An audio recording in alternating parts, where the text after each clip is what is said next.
بسم الله الرحمن الرحيم. يا أيها النبي قل لأزواجك وبناتك ونساء المؤمنين يدنين عليهن من جلابيبهن ذلك أدنى أن يعرفن فلا يؤذين وكان الله غفورا رحيما.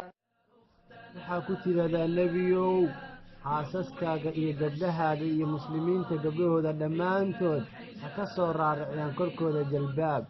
arrinkaas ayaa dhowaan badan in la gartaa oon la dhibin. wa kaana allaahu gafuuran raxiima. alla weynaa markuu arrinkaa idin amraayane xijaabkaas weyn waa quruxdiina, allana waa dhaafid badna naxariis badan. haweeneyda quruxdeeda waxaa ku jirto inay makansataa inay gurigeeda joogto, aysan ka soo bixin ilaa daruuro iyo xaajo daran mooyaane. guriga ilaasinta ayaa u khayr badan oo karaamatul nisaa ay ku jirtaa. haweeneyda markay gurigeeda ka soo baxdo waxaa iftiinsada amba ku ugaarsada shaydaan.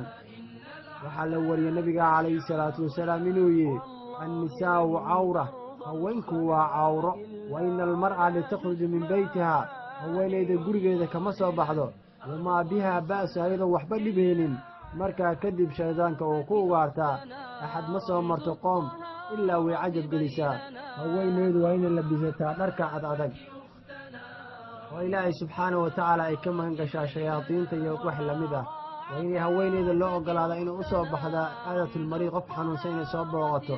meelaha janaasooyinka inay timaado. waa inay ku dukataa masaajidada. وما عبدت امرأة ربها مثل أن تعبد في بيتها.